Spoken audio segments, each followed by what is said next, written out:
Yo les gars, on se retrouve aujourd'hui pour une toute nouvelle vidéo, j'espère que vous allez bien, en tout cas moi ça va super. Donc les gars, j'ai décidé de faire cette vidéo qui va concerner plus particulièrement les Marocains parce que on s'intéresse à nos joueurs et à ce qu'ils peuvent représenter en Europe. Et je voulais faire cette vidéo pour faire plus particulièrement voilà, un tour d'Europe des Marocains, où ils en sont dans leur club, voir voilà, où chaque Marocain en est dans son club. Est-ce qu'il a été bon cette saison? Est-ce qu'il a remporté des trophées? Voilà, je voulais m'intéresser un petit peu à chaque Marocain qui a brillé cette saison en Europe et faire un petit peu le tour d'Europe de nos Marocains, comme je l'ai déjà dit. Donc on commence tout de suite. Donc je voulais commencer par Achraf Hakimi, logiquement. Donc Achraf Hakimi, j'ai envie de dire qu'il vit une saison en demi-teinte au PSG parce que certes, il y a eu cette affaire qui l'a un peu déstabilisé, qui a déstabilisé sa seconde partie de saison. Cependant, Hakimi, il a fait de très très bons matchs avec le PSG. Il y a certains matchs où ça a été beaucoup plus compliqué, comme les deux récents où il a pris un carton rouge. Le dernier match, il me semble qu'il prend un rouge, mais il marque. Donc ça sauve son match. Globalement, je pense il apporte pas mal au PSG. Mais moi, en tant que fan d'Hakimi, j'aimerais qu'il quitte le Paris Saint-Germain. Pour moi, ce serait la meilleure chose pour lui qu'il quitte le club du PSG. J'ai rien contre le PSG, hein, mais pour moi, Hakimi, voilà, il est pas reconnu à sa juste valeur. Il n'est pas utilisé, j'ai envie de dire, comme il se doit. Et pour moi, il doit aller dans un autre club, par exemple, comme Manchester United, qui le voulait. Pour moi, Hakimi, voilà, il a vécu une saison, j'ai envie de dire, quand même très très compliquée avec Paris, même s'il a été bon plusieurs fois, hein, avec sa complicité avec Mbappé, sur le terrain comme en dehors. Mais je pense voilà, qu'Hakimi, pour moi, pour sa carrière, doit quitter le PSG. Ce serait mieux pour lui. Je voulais aussi m'intéresser à Hakim Ziyech. Hakim vit une saison très très compliquée avec Chelsea. Voilà, en effet, Hakim il vit une saison très très compliquée avec Chelsea. Il y a eu notamment ce transfert avorté au Paris Saint-Germain au mercato hivernal. Alors, pour moi, Hakim Ziyech, voilà, il doit absolument quitter Chelsea. Je pense que tous les fans de foot, tous les fans de Ziyech, tous les Marocains et même fans de foot seront d'accord avec moi. Hakim Ziyech doit quitter Chelsea. Voilà, il n'a pas tant de jeu. Il n'est pas respecté par la direction et notamment Todd Boehly avec ses recrues catastrophiques, hein. On peut parler de Mudryk par exemple, mais bon, c'est pas le sujet. Pour moi, Hakim Ziyech, il doit quitter Chelsea. Donc, quand je pense à un transfert de Ziyech, il y a deux clubs qui me viennent en tête. Ce serait le Milan, là c'est Milan, ou Dortmund. Je verrais bien Ziyech briller là-bas, si ça peut lui permettre d'avoir du temps de jeu, voilà, de retrouver un peu de la confiance, de retrouver un peu de la fraîcheur sur le terrain. Pour moi, voilà, Hakim, il doit quitter Chelsea parce qu'il vit une saison très très compliquée. Il peut même pas s'exprimer sur le terrain parce qu'il ne joue même pas. Il est même pas aligné, il a quelques minutes rarement. Et c'est très très compliqué, c'est très très compliqué que ce soit les trois coachs, les différents coachs qui sont passés à Chelsea cette saison, qui fait une saison catastrophique. Je voulais parler de Yacine Bono et de En-Nesyri, regrouper les deux parce qu'ils jouent tous les deux à Séville et qui sont qualifiés pour la finale de la Coupe d'Europe, toute la Ligue Europa. Donc Bono, il fait une saison incroyable. En-Nesyri encore mieux parce qu'En-Nesyri, on n'en parle pas, mais c'est l'un des meilleurs buteurs d'Europe actuellement. En-Nesyri, je crois que c'est dans le top 6 des meilleurs buteurs d'Europe. Il doit être à 30 buts cette saison. Il est phénoménal. Il a marqué 3 buts sur la double confrontation contre United en quart. Il marque presque chaque week-end en Liga. Il marque à l'aller contre la Juventus. Au retour, il est cerné par les défenseurs de la Juve, mais il fait un bon match globalement parce qu'il va, voilà, il va avoir cet impact sur les défenseurs de la Juve qui ne vont pas le lâcher, qui vont un peu délaisser le marquage sur les autres joueurs de Séville qui vont leur permettre de faire la différence donc pour aller en finale de la Ligue Europa. Donc je pense que En-Nesyri, voilà, il fait une énorme saison et ça je voulais le souligner parce qu'on n'en parle pas. En-Nesyri fait une énorme saison. Il fait une énorme saison, il est décisif à chaque match pour Séville, c'est l'un des meilleurs buteurs en Europe et ça j'espère que s'il quitte Séville c'est pour un plus grand club mais que dans ce grand club là il va briller. Bono, il fait une saison aussi plutôt pas mal. Il fait une énorme saison globalement parce que il a été décisif en Coupe d'Europe. Il a fait de nombreuses parades, notamment face à la Juventus. Il a été décisif cette saison en Ligue Europa. Il a été décisif dans les matchs les plus importants en Liga, même si en championnat il est en concurrence avec Dimitrovic. Globalement, voilà, il fait une très très bonne saison Bono. Grâce notamment à sa grande Coupe du Monde, hein, mais ça c'est valable pour tous les Marocains. Je pense que voilà, Bono, je sais pas s'il doit quitter Séville, je ne pense pas.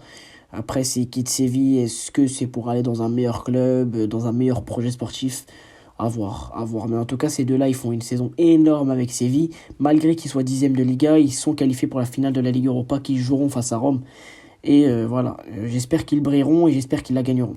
Je voulais parler de Sofiane Amrabat. Alors, Sofiane Amrabat, c'est un peu le même cas que pour Enesiri Bono. Lui, il est en finale de la Coupe d'Europe, sauf que c'est la Ligue Europa Conférence. Donc là, voilà, la petite dernière des Coupes d'Europe.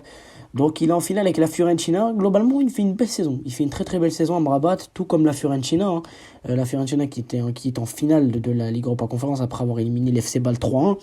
Donc globalement, oui, globalement c'est une très très belle performance des joueurs de Florence.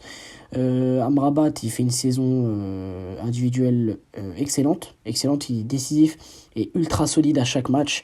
Il récupère un nombre incalculable de ballons. Ça a été le cas face à l'FC Bâle jeudi soir. Il fait une très très belle saison Amrabat. Il fait une très très belle saison. C'est pour moi l'un des meilleurs milieux d'Europe actuellement. C'est le meilleur milieu défensif de Serie A pour moi incontestablement.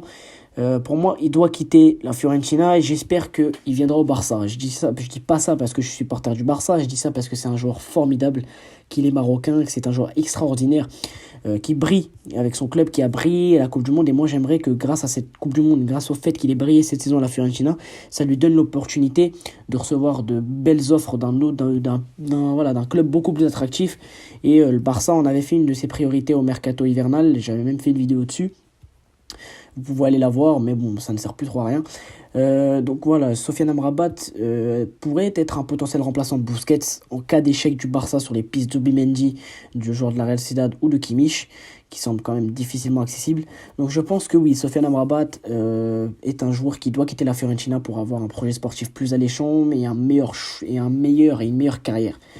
Mais s'il peut commencer avec un beau petit trophée en finale de Ligue Europa Conférence, ce serait plutôt pas mal.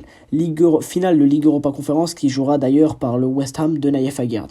Je voulais parler de Nayef Aguerd. Alors Nayef Aguerd, Nayef Aguerd, il fait une très très belle saison parce qu'il est aligné en charnière avec Kurtzuma. Et ces deux-là, ils forment une paire incroyable. Ils sont comment dire, ils sont complémentaires. C'est deux joueurs complémentaires, Zouma Aguerd, c'est un peu le même profil. Aguerd, il fait une très très belle saison, même si West Ham est assez bas en championnat. Et c'est difficile pour West Ham cette saison d'être régulier, ils sont 15e. Globalement, Aguerd fait une belle saison, il est décisif sur pas mal de matchs. Il est souvent buteur de la tête, Nayef Aguerd. Ça a été le cas 2 fois, il me semble, 2-3 fois sur les 5 derniers matchs. Donc Aguerd, oui, Aguerd il fait une belle saison d'un point de vue individuel. Après, d'un point de vue collectif, ce serait beaucoup plus compliqué parce que là ça implique du coup tout le collectif de West Ham. Mais globalement, oui, il fait une belle saison en Ligue Europa Conférence. Il a fait des belles performances, notamment pour West Ham face à Alkmaar. Donc je pense que oui, s'il peut aller disputer cette finale de Ligue Europa Conférence face à Amrabat, honnêtement, que j'ai pas de préférence entre les deux, que le meilleur gagne. Voilà, dans tous les cas, je serais content. Je serais content pour un et déçu pour l'autre, forcément, parce que ce sera Amrabat contre Aguerd en finale. Mais voilà, globalement, ces deux-là, ils font une très très belle saison d'un point de vue individuel. Après, d'un point de vue collectif, pour l'un, c'est un peu mieux avec la Fiorentina, mais pour l'autre, c'est très très compliqué pour Aguerd avec West Ham qui est assez loin en championnat. C'est leur dernière chance de rafler un trophée et de sauver leur saison, ce titre qui pourrait potentiellement remporter en Ligue Europa Conférence. Je voulais parler de la saison de Eze Abdé. Alors, de Abdé Zalzouli. Donc, Abdé, il fait une très très belle saison avec Osasuna. J'arrête pas de dire très très belle saison, mais globalement c'est ça, hein. C'est le terme que je pense que je vais le plus employer durant cette vidéo. Donc Abdé Zalzouli, il fait une excellente saison avec Osasuna.